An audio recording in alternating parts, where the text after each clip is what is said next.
The Hall of 100 Voices, The Quiet That Knows.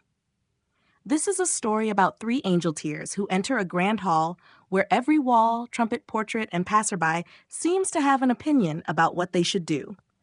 Their 12th miracle-minded adventure begins when they discover that guidance is not another loud voice competing for attention. It is easier to notice when the others are allowed to grow still. The three Angelteers entered Echo Hall beneath a banner. Everyone has advice. The moment Spider Monkey stepped inside, a trumpet blared. Move faster. A portrait on the wall shouted, be more impressive. A clock chimed, you're late. Howler Monkey covered his ears. This place is exhausting. A tiny bell beside him rang. You should have known that already. Howler glared at it. Squirrel Monkey unfolded a map. Immediately, three statues leaned toward him. Left. Right. Plan better. Squirrel froze. Spider looked around. Does anything here ever say take your time? A whisper came from a vase. Taking your time is lazy. Spider sighed. At the center of the hall sat a woman named Mira with both hands over her ears. I came here because I need to make a decision, she said. What kind? Asked Squirrel. My sister invited me to join her in opening a small school.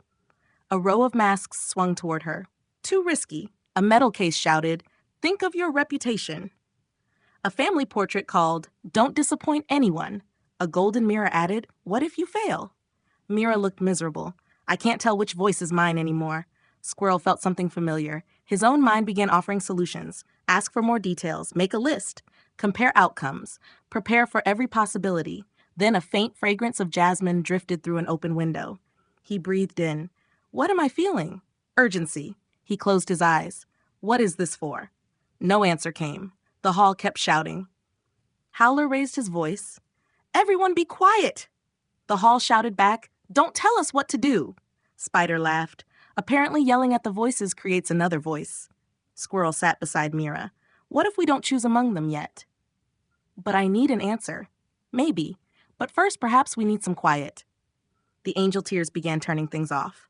Spider stopped the clocks. Howler lowered the trumpets. Squirrel covered the speaking portraits with cloth. Mira closed the doors. One by one, the outer voices faded. But when the hall became silent, Mira frowned. They're still talking. Squirrel nodded. So are mine. They sat. No one tried to force the thoughts away. Fear spoke. Duty spoke. Image spoke. Past experience spoke. Even helpful-sounding thoughts competed to be chosen. Squirrel quietly remembered, let every other voice grow quiet so I can hear the voice for love. He did not repeat it like a command. He let it become an invitation. After a while, Mira's breathing slowed. Spider noticed a broken bench near the wall and silently repaired its loose leg. Howler stood beside the window without commenting. Nothing dramatic happened. Then Mira opened her eyes. I still don't know whether I'll open the school. Squirrel smiled. Do you know anything? She considered. I know I want to speak with my sister without defending either answer. That sounds clear enough for now. They walked with her to the courtyard. Her sister was waiting near the fountain. Mira began, I don't have a decision yet. Her sister smiled.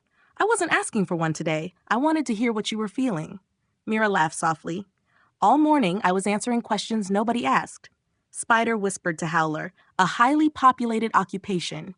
They sat together by the fountain. Mira spoke honestly. Her sister listened. No heavenly announcement settled the future. But the conversation no longer felt crowded. As the Angelteers prepared to leave, Echo Hall opened behind them. The voices started again. You should.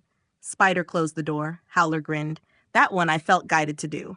Squirrel laughed. Then he became quiet. The deeper guidance had not shouted. It had not competed. It had simply become easier to notice when everything else was no longer being treated as equally important. They continued down the road. Miracle-minded practice. Let every other voice grow quiet so I can hear the voice for love. May we sing, rest, and dance our way home together.